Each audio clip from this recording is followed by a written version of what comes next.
nobody wants drinking as a lifestyle. You know, it's just, I would say, I don't think it was ever meant to be a lifestyle, but we took it a little far. Yeah. Yeah. And then we adopted it as the thing that we do, Does Yeah. that make sense? Oh, it makes complete sense. And I mean, I loved so much about what you just said. I was smiling when you said yoga and meditation, but then I loved how you added in music and art and cooking and connection. It's kind of funny. I today am taking my first guitar lesson in 14 years with the teacher Wow. absolutely loved. I took lessons from him for 5 years up until my son was born. And then he's 14 now. But when I play guitar, it's so funny. I like literally almost start crying sometimes when I'm singing, and I am not good. Like, I'm not a great singer. I'm not a great player, but it's weird that it's one, and they're like happy, emotional, overcome with whatever emotion um, feelings. And I don't really Mhm. get that anywhere else, despite the fact I'm alone and I'm not good at it. You know what I mean? Right. Well, I mean, I love what you're talking about, and you're talking about your creativity, Mm-hmm. tapping into something that touches a lot of different levels of a person's being. Yeah. And you just like opening your throat and your mouth and your lungs and using your instrument, your body to sing is incredible thing to do. And it does light up your brain in that Of course same it way. does. Yeah. Of course it does. So I remember being in India. No, no, no. We were in an ashram in the United States, and a revered Indian teacher happened to be there, and a woman asked a question of him and said, what do you recommend for depression?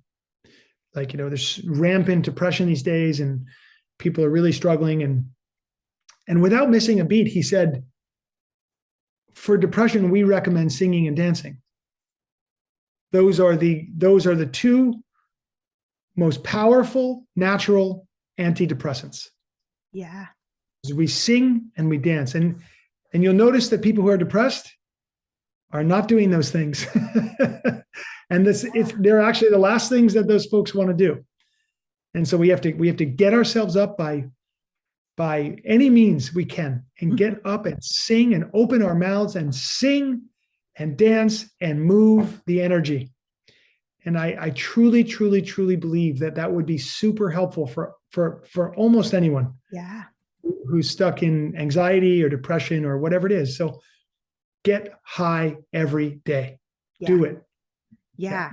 I love that. I know you also talked about a few different things. You mentioned, of course, being a hyperactive kid, being having, negative thinking. And I've heard you talk about the four aggravations, the thought addictions that we get trapped in. Can you talk a little bit more about that? Yes. The four aggravations came from out of essentially a meditation or contemplation when I was thinking about what are the things that lead a person into addictive behavior. What people normally think of as addictive behaviors, like taking drugs or drinking addictively, or I call it the big six. So the big Yeah. six, just quickly: drugs, alcohol, food addictions, all of them. People addictions, that's relationships and codependency and sex addiction. And then money addictions, so gambling, shopping, or constantly being in a state of debt. I Mm, consider that an addiction as well. And then six would be technology and the ways that we use technology in an addictive fashion. yeah. So those are the big six. And I was contemplating, like, well, there are addictive processes that are in place in a way before we use those substances or behaviors. And so the four aggravations came out of that. They're negative thinking, self-doubt, procrastination, and resentment.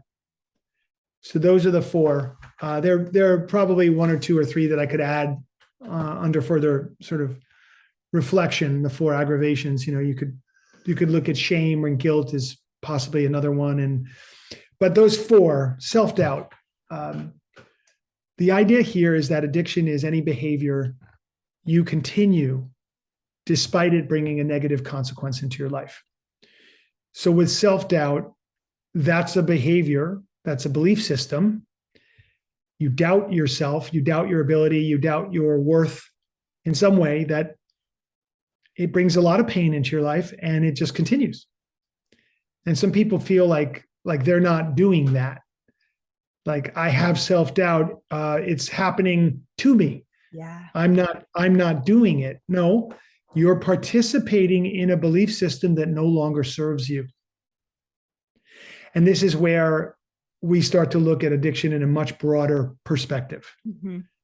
So now, rather than thinking about a substance, and sometimes people can relate to this, they'll say, okay, well, I certainly have dealt with self-doubt. And some people have even said to me, I am plagued by self-doubt. Yeah. And I mean, even people who are outwardly are successful, Mm-hmm. plagued by self-doubt, they've told me. And so my reflection is that you cannot be successful in this life if you are plagued by self-doubt. That we cannot have a successful existence. And that if you kept on with self-doubt and you kept believing whatever the story is that made you feel poorly about yourself, eventually, I believe that you would need to adopt a behavior that would treat the symptoms of those belief systems. And what are the symptoms of self-doubt? Misery, depression, repression, suppression, Mm-hmm. anxiety, stress. You don't even know where it's coming from. And in the back of your mind, maybe even unconscious, subconscious stuff, you're thinking somewhere back there, it's not going to work out for me. I can't handle this. I don't belong here. Nobody loves me the way I need to be loved. Whatever the stories are. Yeah. And those stories keep you stuck. So that's just self-doubt. That's as an example. And then, negative thinking is just this almost like a force field of that people put out into the world of just judgment, condemnation, negative, blaming, complaining, terrible, terrible negativity. You can't have a successful life and be stuck in negative thinking. Yeah. And procrastination. I'm sorry, please. Oh, no, I'm just wondering, I completely agree with you, but how do you shift people out of this? Oh, yes.